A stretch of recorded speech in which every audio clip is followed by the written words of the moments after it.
Bonsignori is the CEO and founder of Heron Robots. He was the professor at Biorobotics Institute, SSA 2014-19. He was also a professor at Universidad Carlos de Madrid prior to that. His specialties are artificial intelligence, machine learning, protecting and licensing, and broadcast regulation. Before we start the session, I would like to tell a few instructions to be followed by the participants. Kindly post your queries and questions in the chat box at the end of the session. The attendance link will be posted at the end of today's webinar. Now I invite our speaker of the day, Mr. Fabio, to kindly start the session.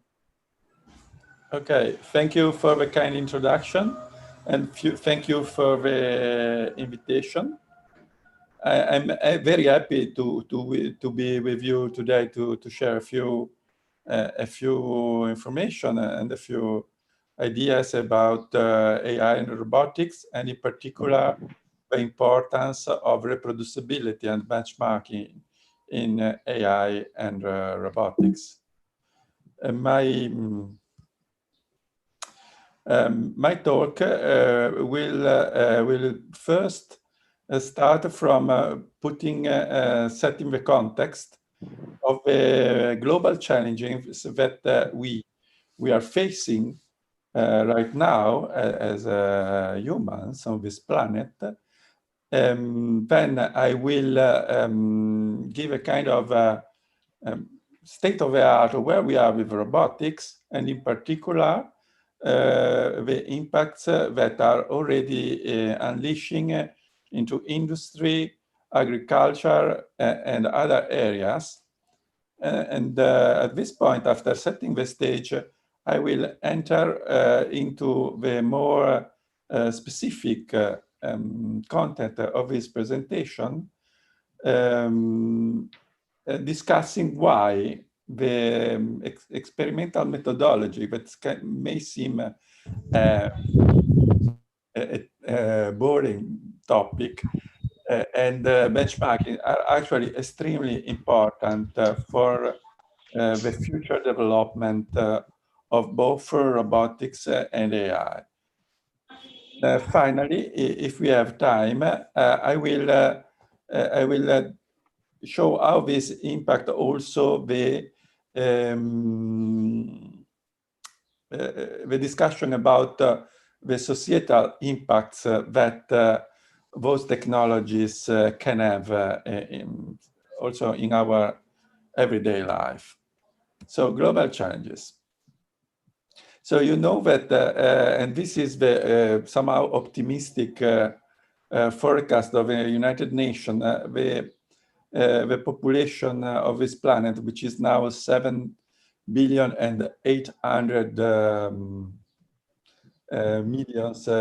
people, it's going to peak at about somehow in between 10 to 12 billions of people by 2050, 2040. I put, it's a kind of provocation and a joke, I put this poster from the Inferno movie, right, where crazy scientists decide to use a virus to reduce a human population of the planet. The other big issue that we have is that already now, when only about 1 billion of people have a kind of consumerism and quality of life that we consider normal in Europe or the US or Japan, we already are stressing significantly the limit of what can be done on this planet. So you know that someone says that everybody, as we should expect and want, as a kind of lifestyle similar to that of European or Americans. Europeans use less resources. We would need 3 planets. Someone says 2 planets. Someone say 8 planets. So we are in big trouble. And the first strong problem that we are facing is climate change.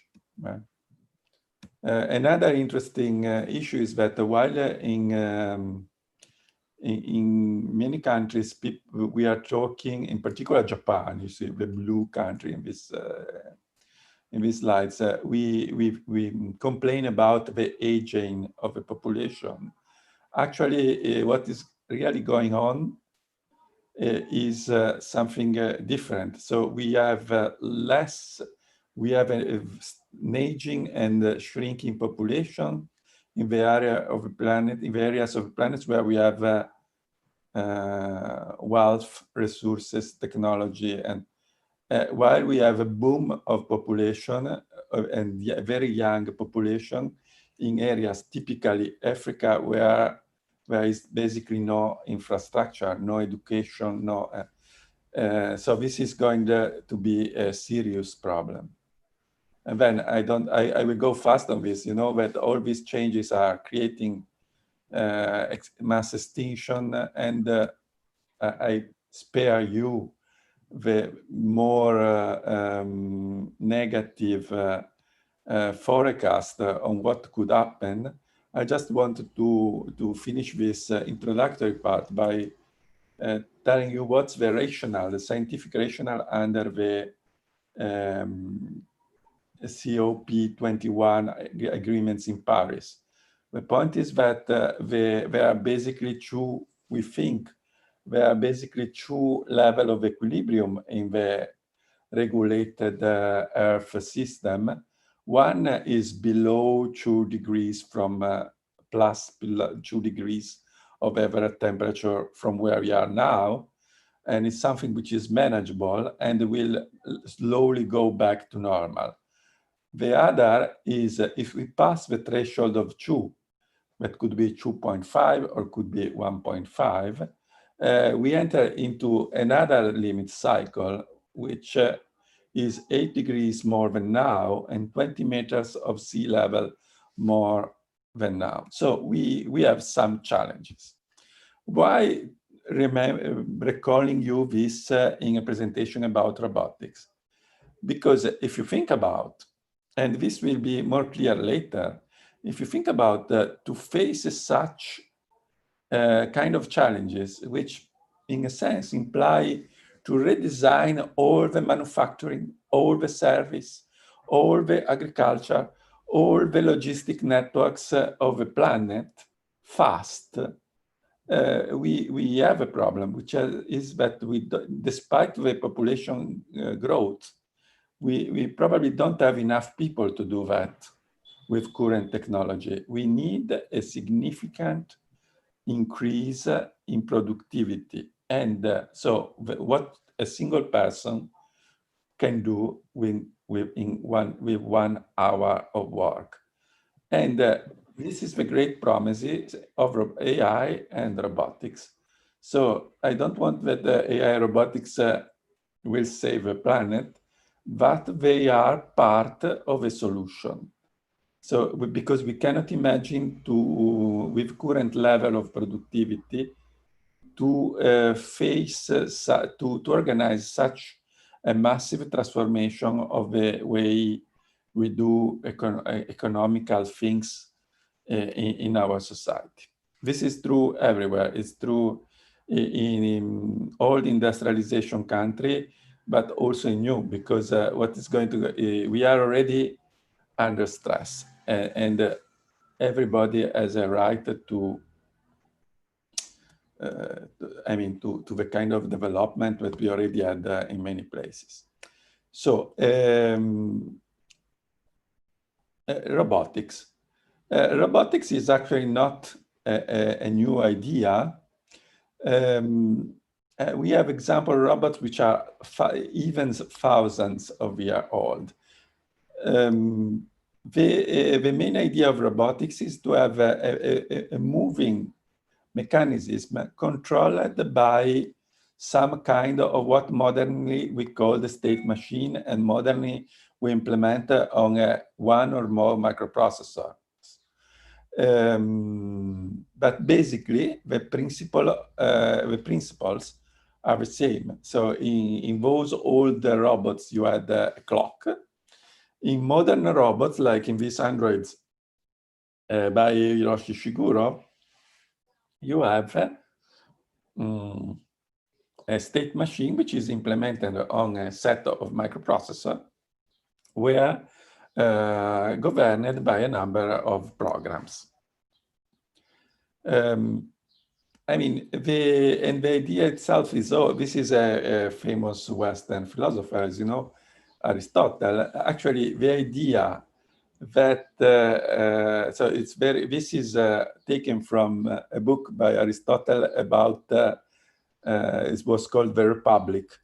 And it was basically finding it was basically justifying slavery, because the idea was someone needed to think about science, philosophy, do research.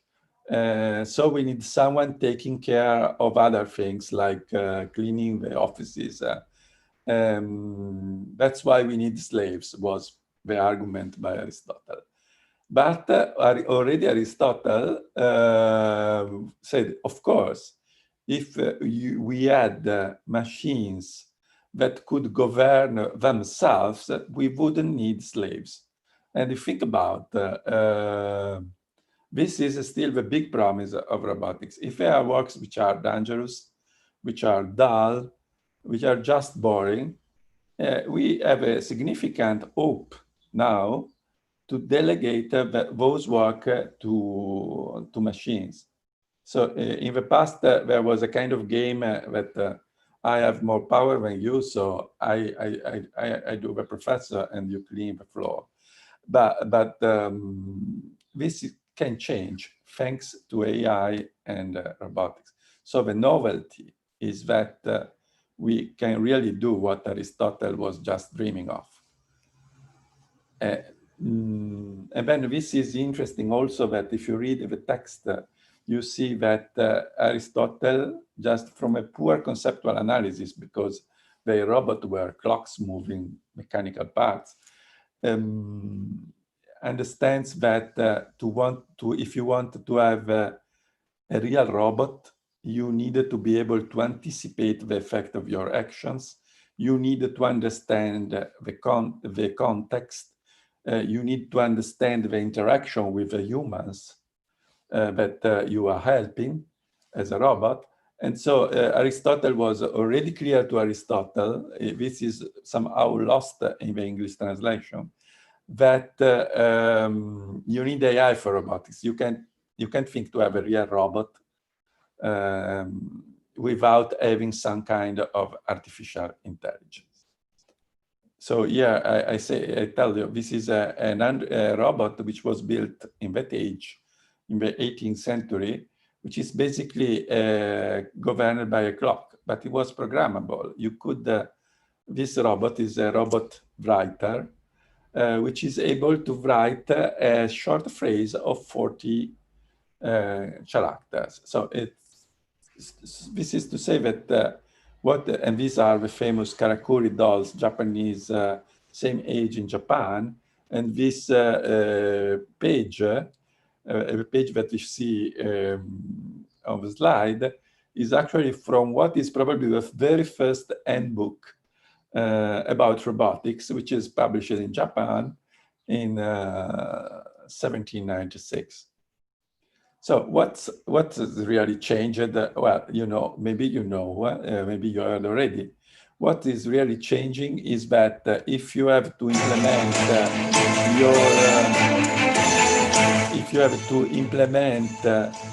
your robot with a clock, there is a limit to what you can do. If you can implement it on a microprocessor, you can do much more things. The concept is basically the same. So you have a number of states that you go through, and in different states, you do different things. So you first move the arm or the base. And so this is what changed. What we like to call, many like to call the first wave, is basically a massive application of free source of knowledge: mechanical engineering, computer science, and control engineering.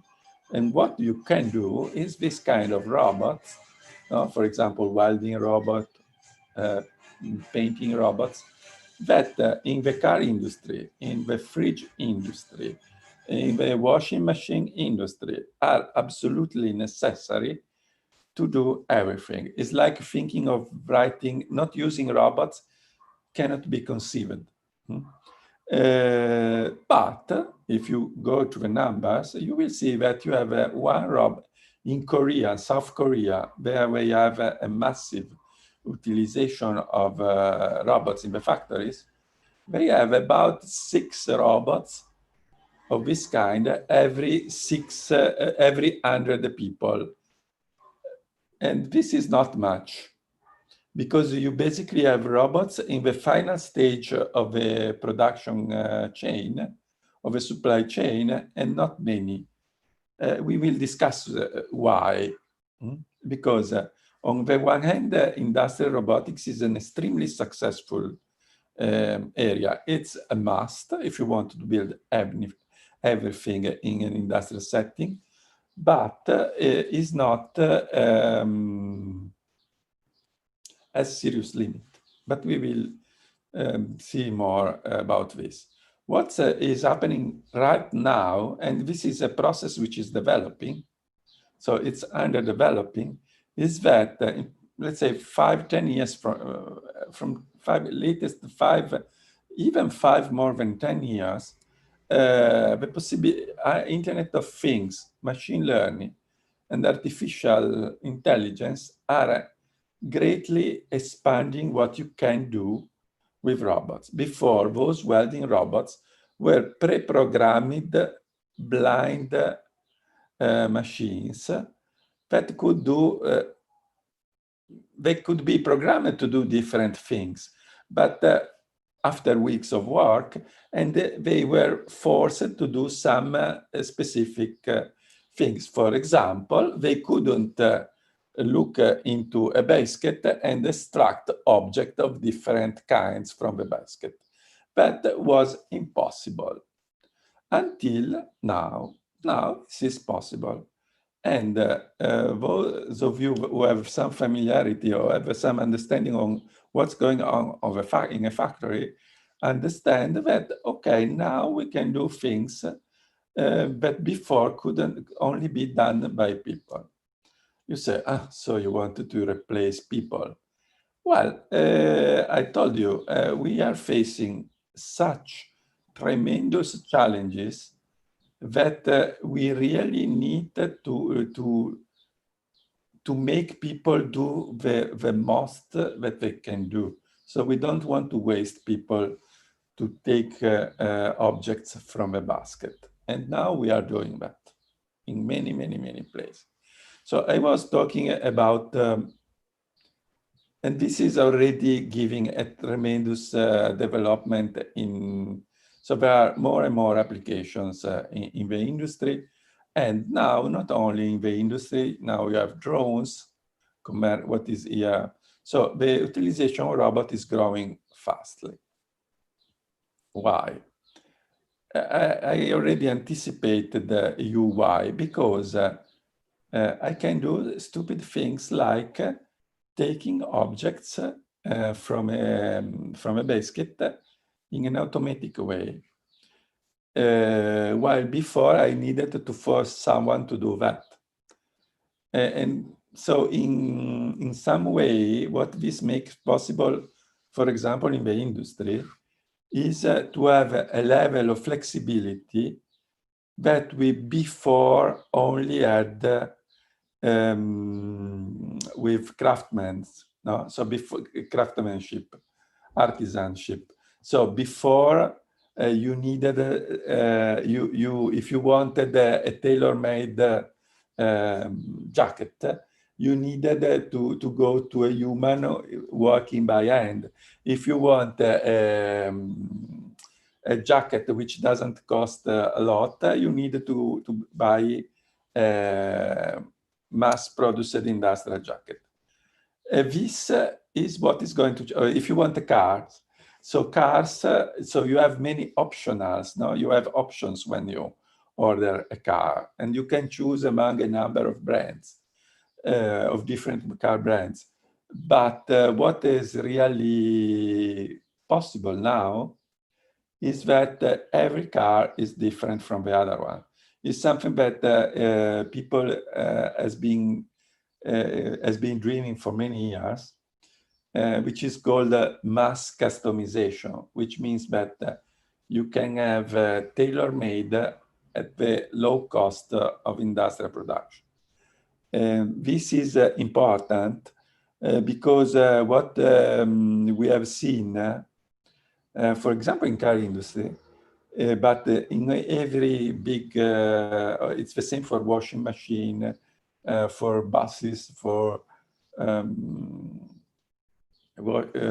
dishwashers, or smartphones, all mass-produced items. What happens is that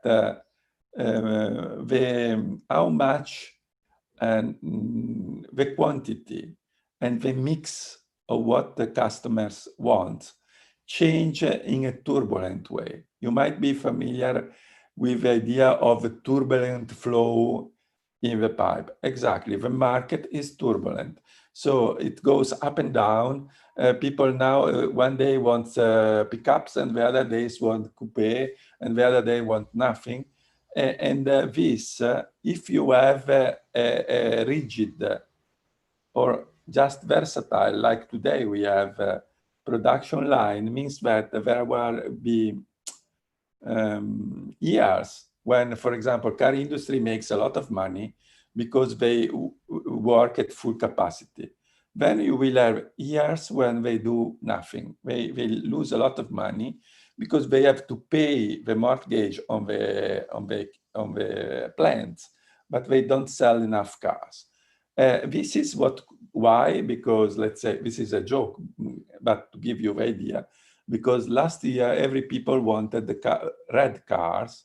This is something that you can manage, right? But to give you, but now every people wants blue cars.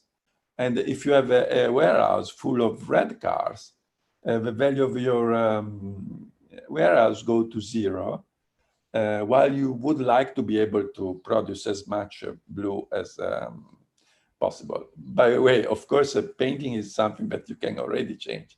But in a structural sense, you can have a change from trucks to SUV, or maybe smaller, bigger, or electric, not anymore combustion engine. These things are difficult to manage with the old technology because we have these rigid robots, not many, and very versatile, but somehow rigid plants. Now we can organize like a craftsman or craftwoman, craftsperson shop, fully automated, and so super fast and super efficient. I don't have time to go too much into this, but for example, in the grand strategy of European Union, this is considered the main priority. So having digital products. So for example, having things that you can connect, because I was talking about the technologies, right? Services and processes, no? So which means somehow it's to disassemble factories and offices and to rebuild them in a more flexible way, thanks to the digitalization. You have here examples of what you can do for. So the idea is really that repetitive and also not very healthy jobs can be helped by robots. And also we can dismantle objects when they reach the end of life. So here we are. So the so-called Industry 4.0 or smart industry means that we can basically redesign all the systems on the basis by exploiting Internet of Things. That means that every object can be connected to a network because the cost of connection is very low. So 10 years ago, it was $200 or euros to connect a computer to a laptop or your desktop computer to the net. Now it's 50 cents and you can connect almost everything. This is the big change. I could put a chip into your chair and know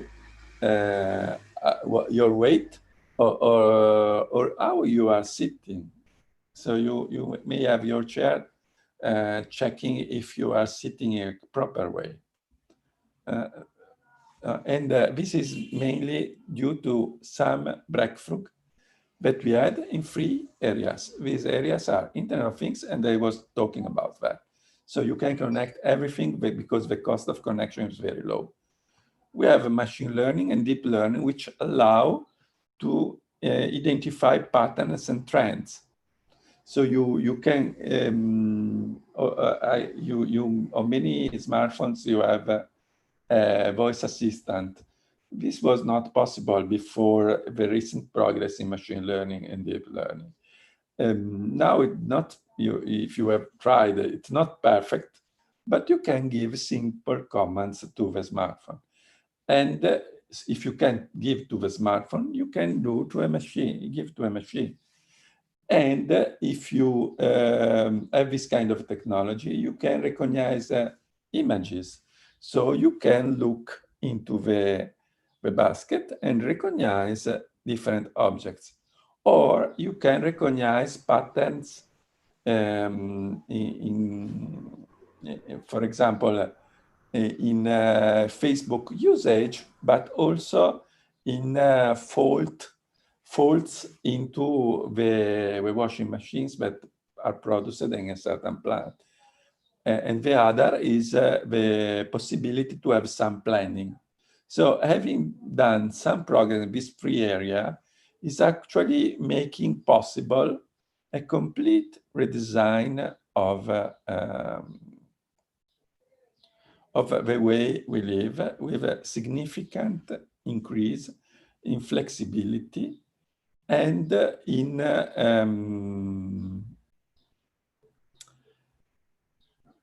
also in costs. Because, and what is nice is that after the fact, now it's clear that deep learning, which are basically neural nets with many layers, now they work. And it seems there are serious mathematical reasons for that. So you may know that, and now I finish on this topic, but you may know that we believe that the first example of industrialization were in the UK in the textile industry. By the way, the fact that the productivity, so what a single person in a factory could do by the technology of the times, what guaranteed the UK an hegemony on this planet for about 1 century. So the technological changes of the Industrial Revolution allowed the UK, which is a small island on the west of Europe, to have an empire for 1 century. So this is, and we are witnessing changes of that reach. So we now have everywhere, everybody, we have, and the limit is our imagination, is to really change the game. We have this kind of, this progress in Internet of Things. I don't quote sensors, significant progress in sensor and intelligence allow is this.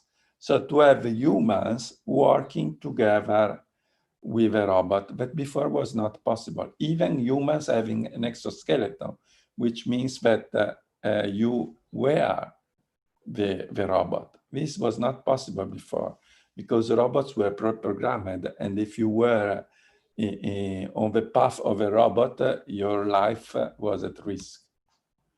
And then we have drones, and we have also application like possibility to reutilize rockets, what Tesla, SpaceX is doing, or you have self-learning thermostat. So it's a bit boring to program the thermostat. You can have a thermostat which learns your habits and self-program. So these are things that can now be done.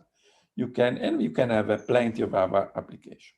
What since a significant part of this audience is young, I wanted to underline is that you need really to think, this is a great moment to be an engineer, in particular in this area, because if you can think about by combining the fact that you can put exchange data on a network, Internet of Things, but you can have almost every kind of sensor at very low cost. You can use motors. You can use machine learning to detect trends, and you can recognize images, objects, and you can understand the simple voice command. Think about your surroundings and just unleash your imagination, because really most of the things that can be done with these technology tools have not been done so far. One thing which is very important, if you remember that what I said to you at the beginning, so that we are facing a shortage of raw materials, of iron, of even cobalt. So it's very important how we can manage this. We can manage it by disassembly. So because you have an old car or an old smartphone, you use it, then it became obsolete, and you want a new one. What we have done now, until now, is that I take the old smartphone and I send it to a landfill. So I just throw away, and I extract new raw materials from the environment, from the mines, to build the new smartphone, of a new car, of a new truck. This is terrible, because typically the old car or the old truck used more material than the new one, because the new one has been designed more smartly. And so basically you could take the material of the old car to build the new one. This was almost impossible before, because while cars from the car production or truck production line, you have a new car every few minutes, even less. I know of a plant in Germany where you have a new car every minute, ta, ta, ta, ta. To disassemble a car when it is old takes a lot of time. Why? Because you need a human, and because you add not vision, or you add not intelligence. Now you have. So one of the side effects of this new technology is that they enable to recycle materials. And so this basically allow to continue to build new cars without destroying our beloved planet. Another place where this new technology have a lot of potential application, and they already have some application, is in farming, in agriculture. So I can put sensor all around the field. I can connect to the meteo station, and they can learn how to optimize water usage, for example. You know that water scarcity, if temperature are going to rise, is going to be a very serious problem. In some lowlands on the coast, another problem is water could become salty. So these technologies that are more mature in the industry are now being used also in agriculture. And okay, this is because another thing and then about agriculture is that you know that the green revolution in agriculture actually is based on a significant usage of chemical fertilizants and a lot of chemistry, basically. Also to fight against the weeds, no? You poison the soil to eliminate unwanted weeds or insects. This is something which is creating some problems of soil exhaustion. Actually, if you think about having many data, have a capability to manage this data, and having robots is again allowing regenerative agriculture. So a kind of agriculture which doesn't exploit and destroy the soil, which is the basics of agriculture. And I go fast here, so we have also other cool applications like hydroponic or even meat lab. So meat not coming from animals, right? Which I think is a good thing. Another aspect is construction. In the past, a lot of people have been talking about industrial production of houses. The bad thing is that you have to be, if factories are like car factories, you will have 5 kinds of houses, and that's all. If you think about the possibility to have factory production with mass customization allows you to have different cars. And so this is now, so everything, the future is bright and we have no problems. Well, no, now we come to a problem that we have. So this, what I want to underline is that we can do a lot of new things and the limit is really imagination. So you need to combine the 3 pieces. You look at your house and you can think, for example, why the light doesn't light up when I enter in the room? This is a product that you can already find. How I can know if, I don't know, is my digestion is good? Well, you could put sensor in the toilet. I mean, but really, it's really your imagination, because it's also important that you look around you and you think, what can be done? Something will be stupid, or something will be too expensive. Something you will know, you see that for some detail is not feasible. But really, we are sure there are a lot of things you can do. What we can do right now? For example, this is the DARPA challenge.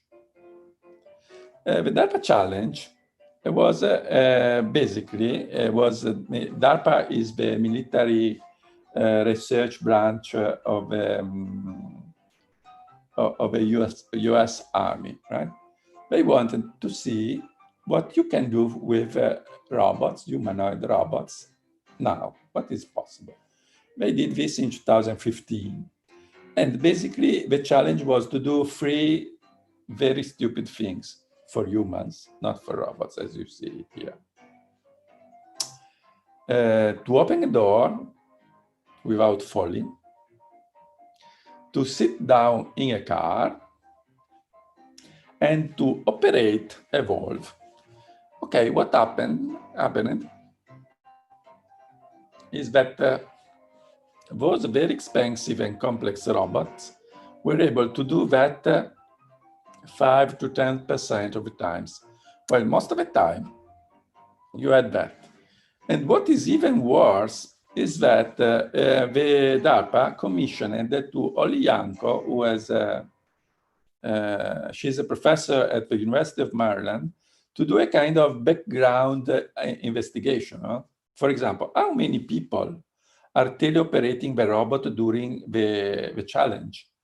And the average, I can tell you, is 10.7. And the criteria was super simple, was how many people have in the team controlling the robot has their hands on the keyboard. Maybe they were playing games, but how many people have their hands on the keyboard? Okay, the minimum was 9. So to have that kind of performances, you had to have 9 people to teleoperate. So the really bad humor joke about that was that, okay, the military wanted one dumb soldier controlling 10 super smart, super dexterous robots. Now you need 10 soldiers, super smart soldiers, engineers to control a dumb, not so brilliant robot, not so dexterous robot. So on that side, we are safe, right? So don't expect Star Wars robots, military robots anytime soon, because we are not there at all. But this was kind of ringing bell. So the idea is that probably we are not doing things in the right way. The idea that many people have. So probably we should look into more bio-inspired approaches, because a big difference that you have in, if you compare robots to nature, is that robots are still like old times robots, the automaton of 18th century or before, a kind of clock governing a machine. Many things in Europe that we should, in Europe and elsewhere, in many places, that we should try to reverse engineer animals or plants and implement robots which are self-organizing. We have more similar to what we have in biology. Because if you look at these 60 billions, that probably will be 8 billions, it has to be compared to the global gross product, which is 80 trillions. So in the most optimistic expectation about robotics, we expect that robotics will account for 1,000th of a global product. In the meantime, what's happening is that we have particular people building prostheses, so robot arms for people who lost their arm, or robot eyes for people who lost their eyes, are converging with biology. Because the big problem is that nerves are the dimension of a nerve, the cable to what you want to connect your robot hand, is about, is in the 10th of millimeters. So it's comparatively big. But what is not clear is the communication protocol. So we need, so we have more and more people working in robotics has to talk to physicians, to medicine doctors, to understand, neuroscientists, neurophysiologists, to understand how to connect things, because it's not so difficult to do a robot hand, but it's very difficult to connect it.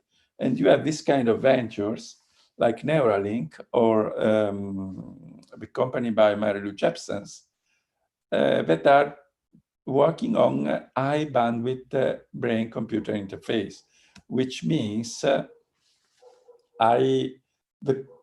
real connection of a robot hand or a robot eyes or whatever, of a robot X-rays eyes to the human brain. And DARPA again, already 2 years ago, was actually looking for example of this. So we are in a moment of robotics and AI development where we can, we see that robotics is more and more something that should be regarded as a science.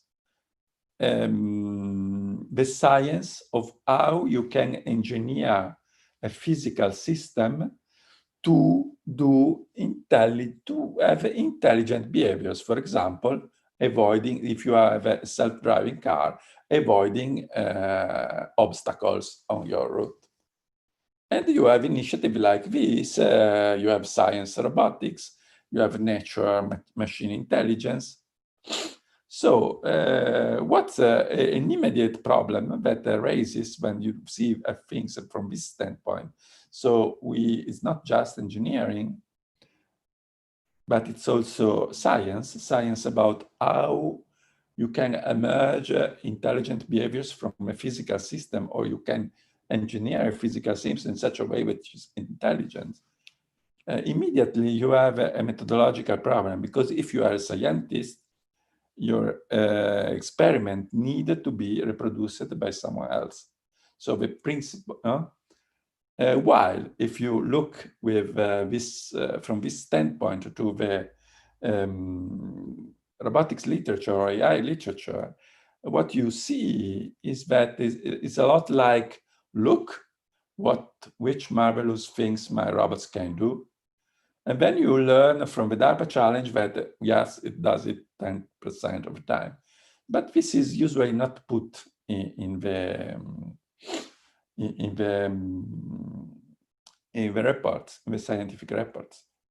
So for example, when you have people, famous people, leaders in the field of AI, like Rodin Brooks, saying, questioning that you can really have a self-driving car. I have no time to go in many details, but for example, think to a car stopped by mistake or maliciously by a policeman or policewoman, by police.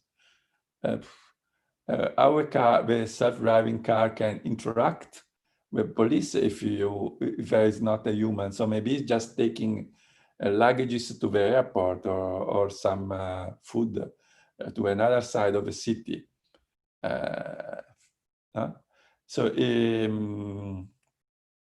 or what if your car has to be towed away because it is parked in the wrong place?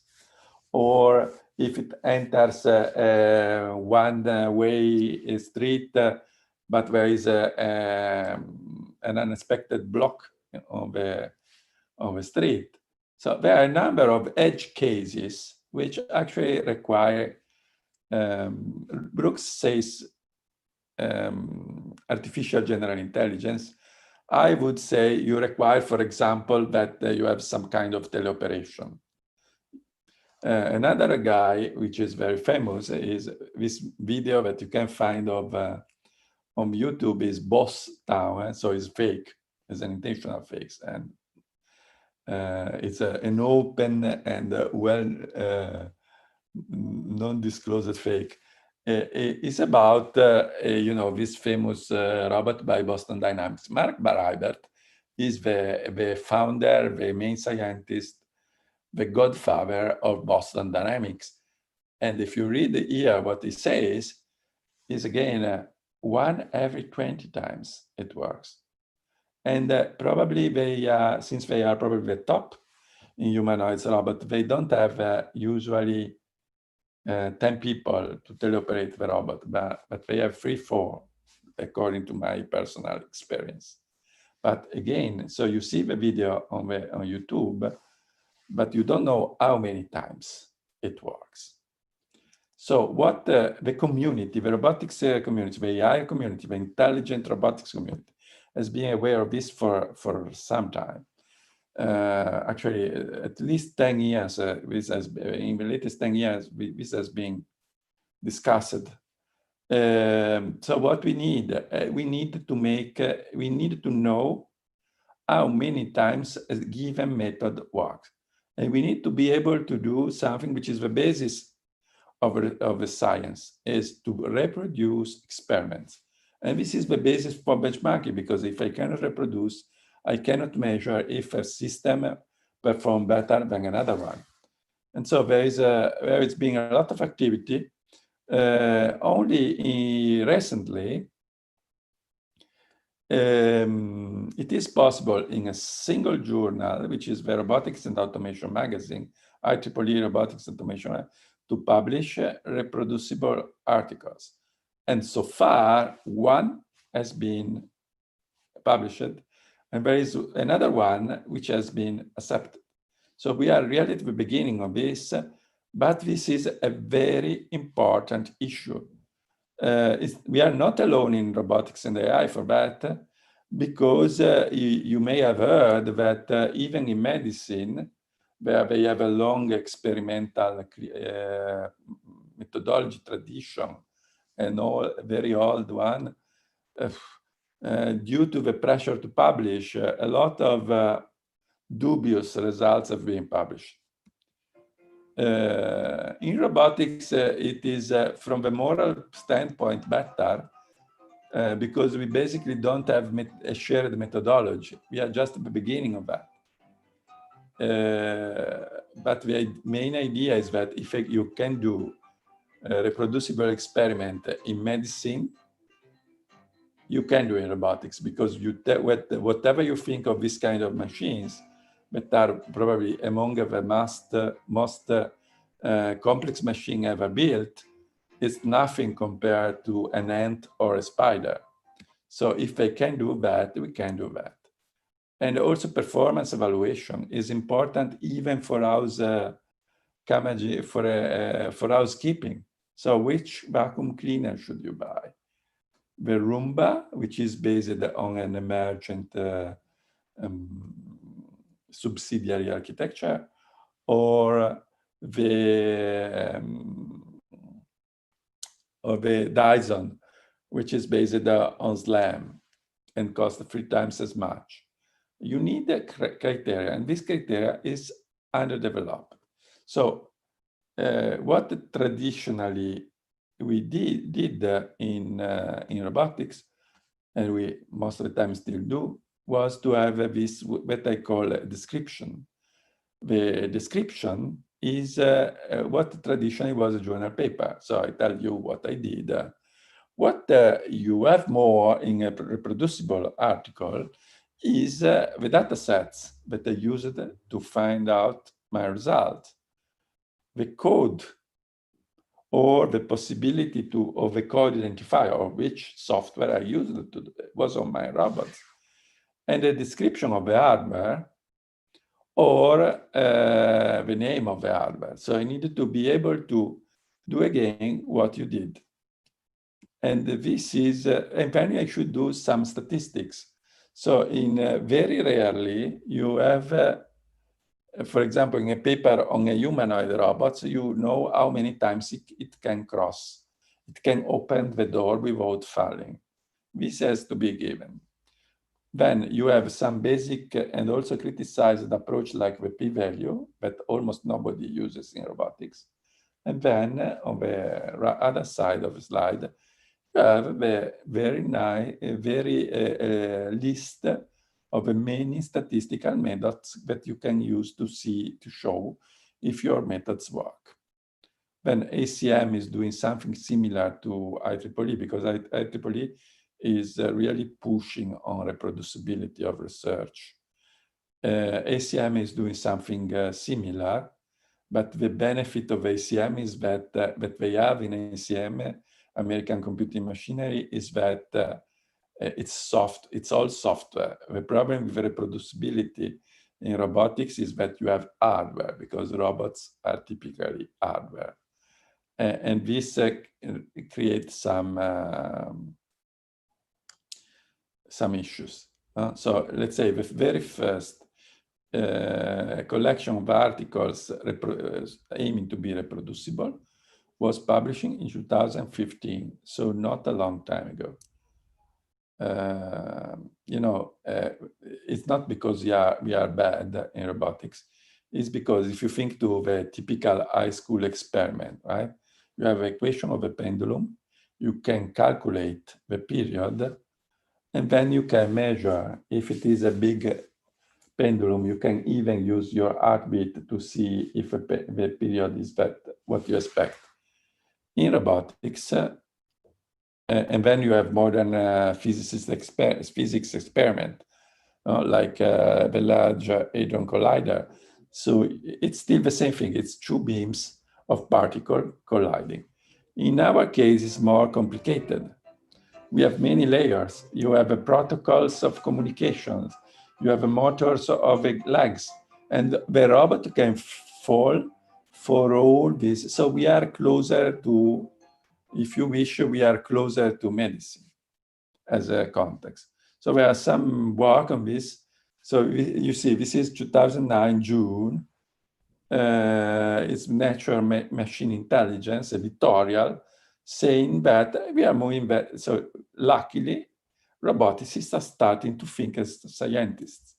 This is a book by me and some colleagues, again, where actually we discuss the importance of reproducibility, and we gave example also about new methods for deeply bio-inspired, because we have serious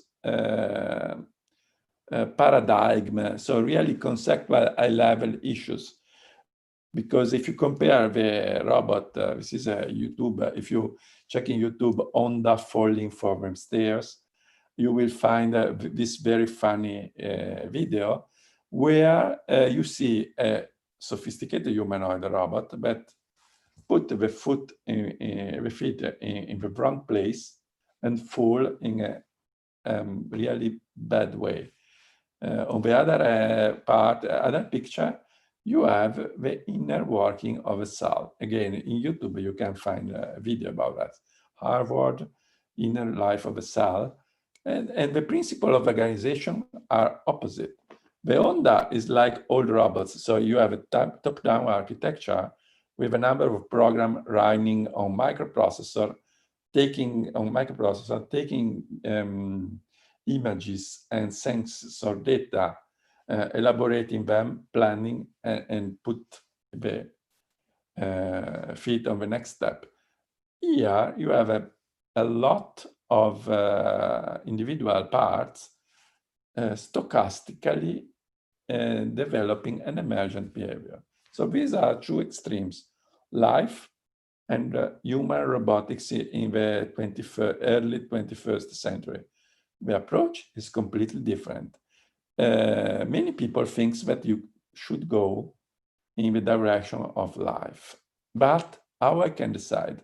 If I don't want to have the equivalent of a religious fight, I need to be able to do experiments to show that a robot like that built on the principle of life organization will work better. Otherwise, there is no reason to change radically the approach in robotics. Another is in artificial intelligence. So, for example, I'm been since many years, I'm coordinating this lecture series, the Shanghai lectures, where we basically push for an emergentist approach to AI. But why you should trust me or not, we needed to be able to do experiments.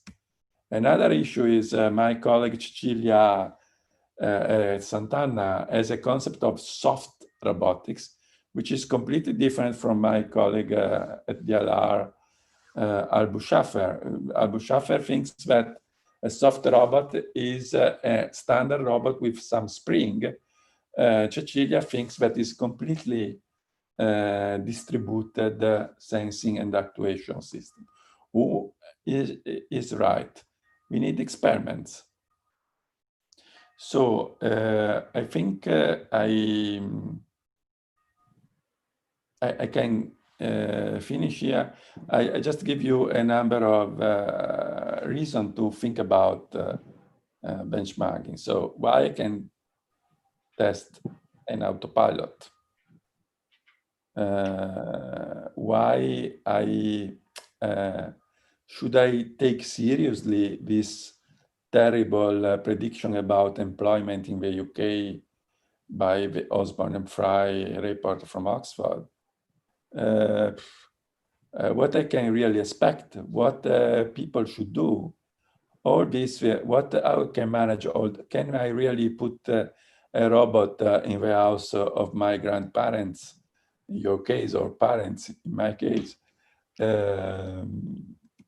If I wanted to answer to these questions, I really need to have objective ways to evaluate what can be done and what cannot be done, and with which probability my car will go into a tree, because otherwise I am blind. I cannot really go. I cannot really manage to dare to put many robots in the society if I don't know. The promise is big. As I told you, we really have the opportunity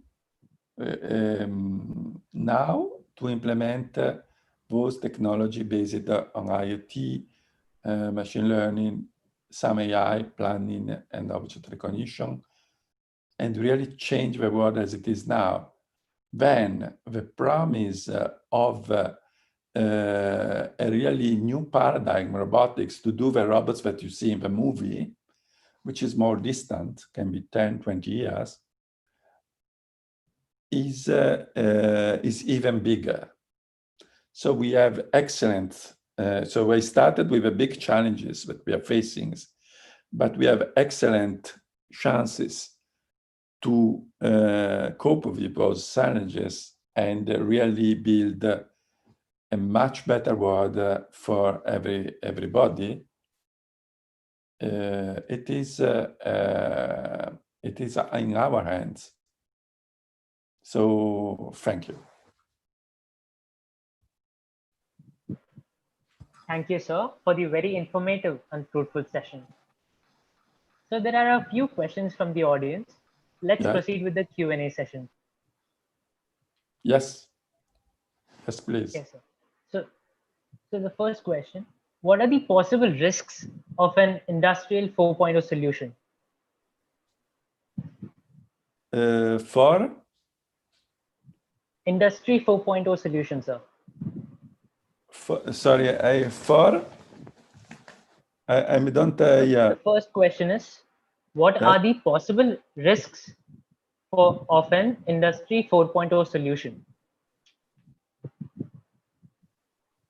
What is possible? Sorry, Risks. Risk. Yes, there are risks. The risks are that, for example, you may, okay, one risk is the same risk that you have when you post something on Facebook. In that, for example, still there is need to lift weights.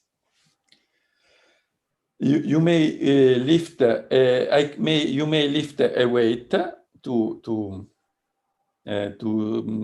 have less. So you may need an exoskeleton to lift a big weight. So even a weak person could work to lift weights.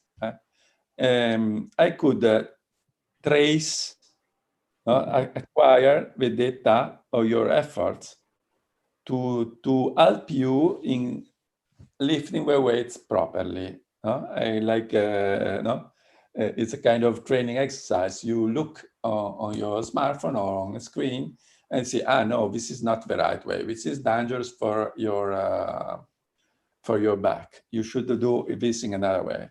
But I could also acquire the data, and I could see that maybe you have some problem in the back, and then I fire you without telling you. So there are a number of issues like this. So data protection. So it's similar to really to what the data that you can put on Facebook.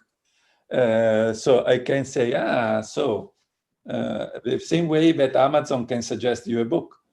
So maybe your political tendencies are not my favorite, and I can discriminate you without even telling you. This is the management of data.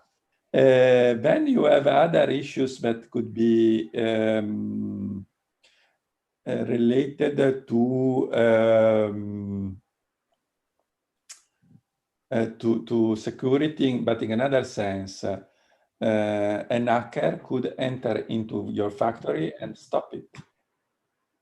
So you need to pay attention to privacy, cybersecurity, and then another aspect that I had no time to enter into, but is important, is that I am very happy that by these technologies we can really maximize flexibility of factories, but also their productivity. So a temptation could be to reduce workforce in the short term, because in the long term we have an aging problem, and in the medium term and long term we have to face climate change issues and overpopulation issues. So we really need that all the people who are able to work in a factory do it. Because otherwise we are going to have serious problem.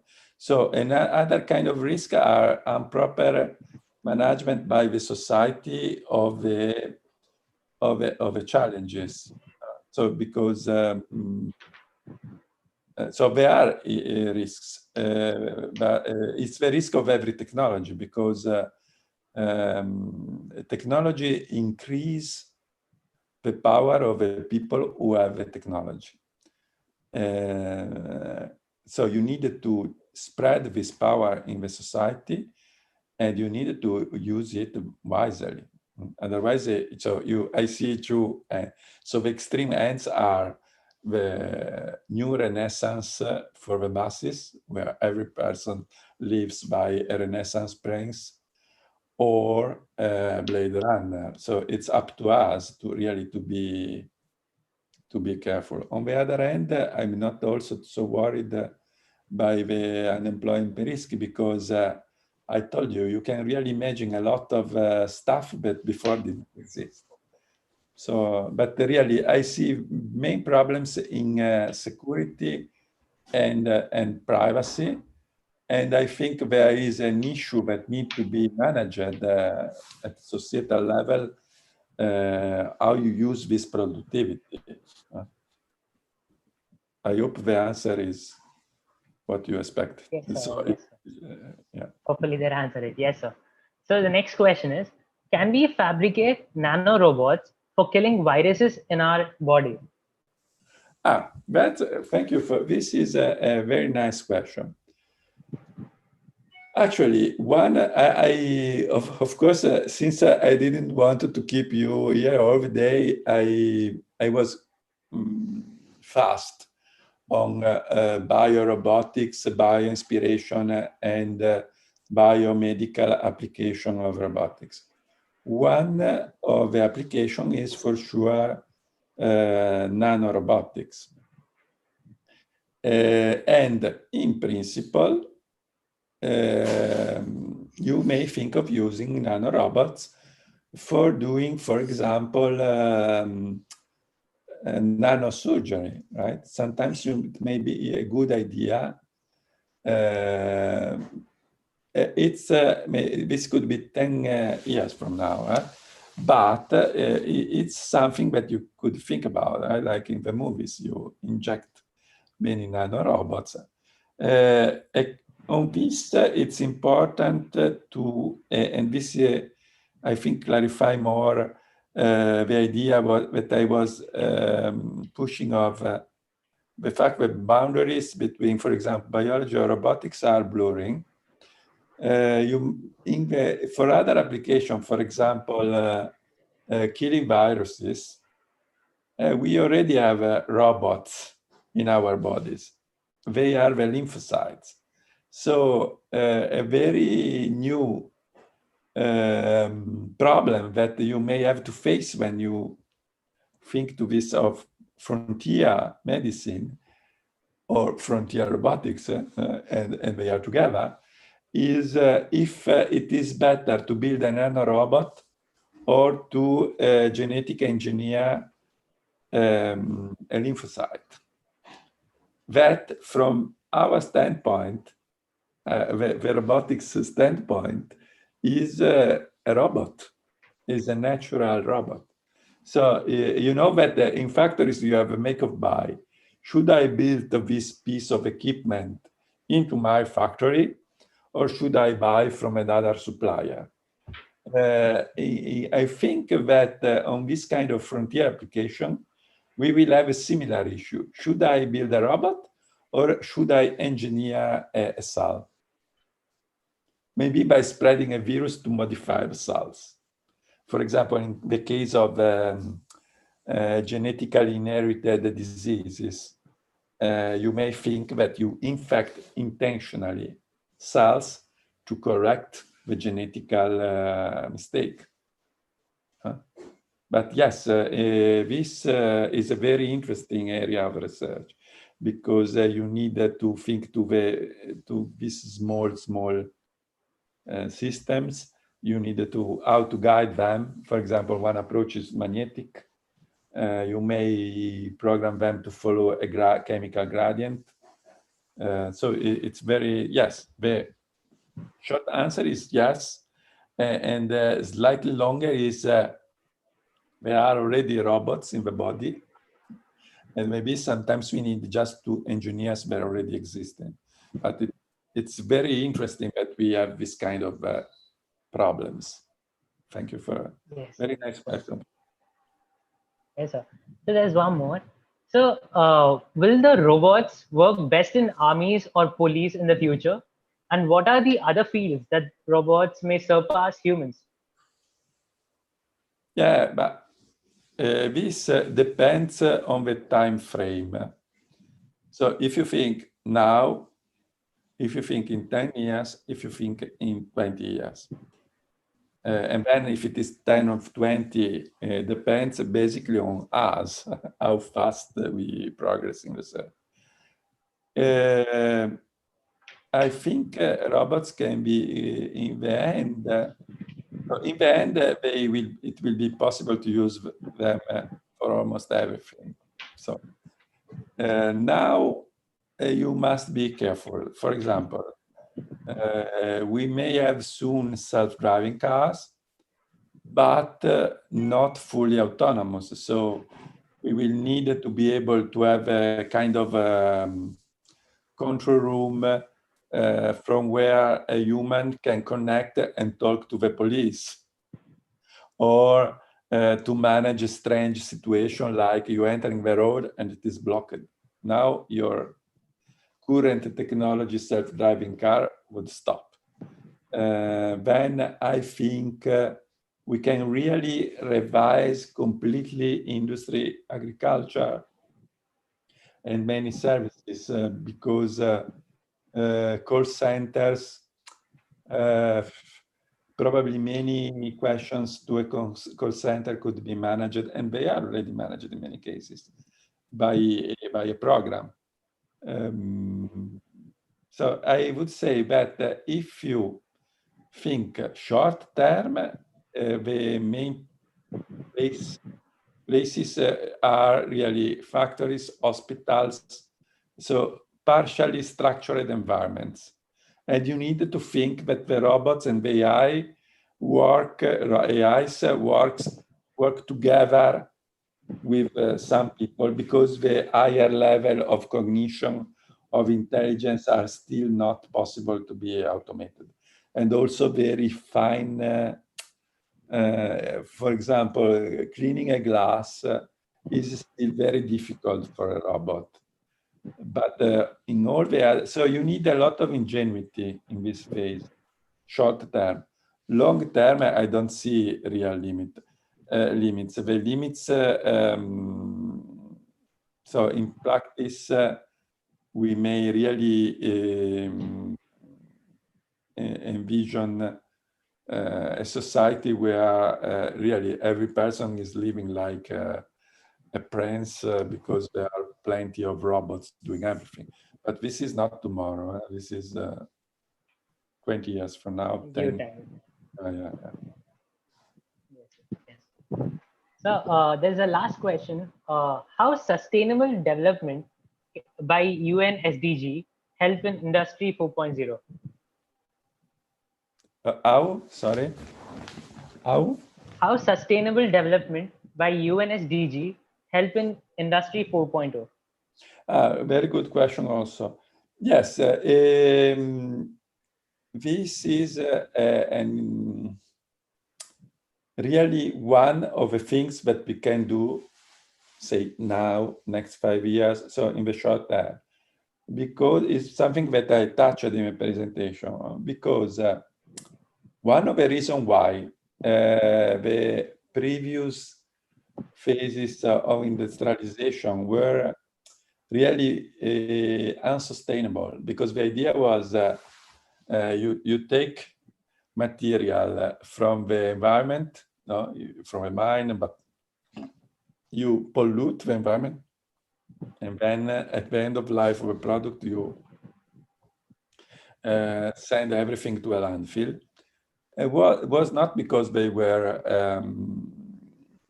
evil or stupid, generally speaking, but it was because that was what possible by the technology of the times.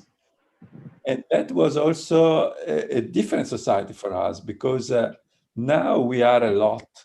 But 2 centuries ago, when all this started, and when the mental habits were formed, the stereotypes, the common sense were formed, there were 1-2 billion people. Now there are 8, and soon there will be 10 billions. So also the problem of polluting the environment or of sustainability was not such a big problem. In the UK, when the industries were born, it was not a problem. There were very few people in a big country, but it's a small country, but it looked very big. And now, really, one of the short-term things that we can do is to implement, to control the usage of resources by sensor intelligence, by Internet of Things, machine learning. So I can learn to reduce water usage or whatever material usage. And I can also think of recycling at the end the car. So the car exit from or the smartphone come out of a factory with a very high production rate. And at the end, instead of going to a landfill, going into another factory, and it is disassembled, everything is refurbished, and the material enters again into the cycle. This is the hope. And this is in the category of things that can be done. So it's a matter of imagination. Of course, there are development issues. So policymakers need to decide the steps to organize the way you do that. But it's a game which is self-sustaining also economically. So 10 years ago, sustainability was something economically heavy. Now it's feasible, and this is already the effect. Is probably one of the major effects of Industry 4.0 from a long-term perspective, because you have market benefits. So you can have very varied and very sexy and fashionable products, and this is good for companies selling products or services or whatever. But from a general standpoint, what we can now do is drastically reduce the impact on resource usage, on pollution, including carbon dioxide, and also recycling the materials. So it could be, and this is what we can do now. What we may have to wait, if you remember the third wave, is a robot cleaning a glass that may in your house. That may require some time, or even more time, a robot having a conversation. That could require a lot of time, because if it's a barrier to our knowledge now is consciousness. We have no idea what consciousness is. Someone will tell you that they know, but it's really, but in the short term, for sure, sustainability is enabled by Industry 4.0 technologies. Yes, sir. That will be all, sir. So now I invite Dr. G. Rohini ma'am, Professor and Head, Lab Affairs, to express her gratitude. Rohini ma'am, over to you. Yes, sir. Thank you. Yes, sir. Thank you. Good evening, sir. Yes, sir. Good evening, sir. Yeah. Good evening, all. I am Dr. Rohini, Professor. It's my privilege to have been asked to propose a vote of thanks on this IEEE webinar on behalf of Department of ECE, St. Joseph Institute of Technology, St. Joseph Group of Institutions. Machine intelligence is the last intelligence that humanity will ever need to make. I feel proud and honored to spell the word of thanks to our guest speaker, Mr. Fabio, CEO and founder, Heron Robots, Italy, for his inspiring speech on reproducibility and benchmarking in AI and robotics. Thank you, sir, for your wonderful speech on optimization of machinery with real-time examples like washing machines, cars, and its connectivity behind robots was very impressive, sir. Thank you, sir. My heartfelt thanks to our beloved chairman, sir, Dr. B. Babu Manoharan, for his consistent upkeep in conduction of this webinar. My sincere thanks to our managing director, ma'am, Mr. B. Jesipriya, and our director, sir, Mr. Sashi Shekhar, for their guidance in conduction of this webinar. I would like to express my gratitude to our principal, sir, Dr. Ravichandran, for his support to conduct this webinar. I also thank our head of the department and IEEE chapter advisor, Dr. C. Gnanakausalya, and all other faculties for organizing this event successfully. A special mention of thanks to our student chair, IEEE BTS Society, Mr. Nikhil Madhavan, and the student vice chair, Mr. Selva Madhavan, 3rd EDC, and all other IEEE students for aiding in conduction of this webinar. Finally, I thank all the students, faculties, research scholars from India and other countries for their active participation in this webinar. Thank you all. Thank you, sir, once again. So, Thank you, ma'am. Yeah, I would personally like to thank Mr. Fabio for taking time from his busy schedule and joining us to share his knowledge. Thanks to our department heads and each one of our IEEE staff coordinators, student coordinators for taking an initiative and bringing this platform for fellow students. Last but not the least, I thank the participants for their active participation. Our next webinar is tomorrow at 3:30 p.m. on developing flexible and spectrally efficient photonics systems by Liam Berry. For those who haven't registered for the webinar yet,